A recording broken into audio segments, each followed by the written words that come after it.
To hide application on Samsung Galaxy A07, go to Settings, scroll down and go to Home Screen. And here you will able to see option of Hide apps on Home and Apps screen.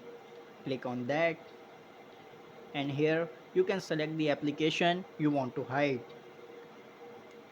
For example, I want to hide Netflix.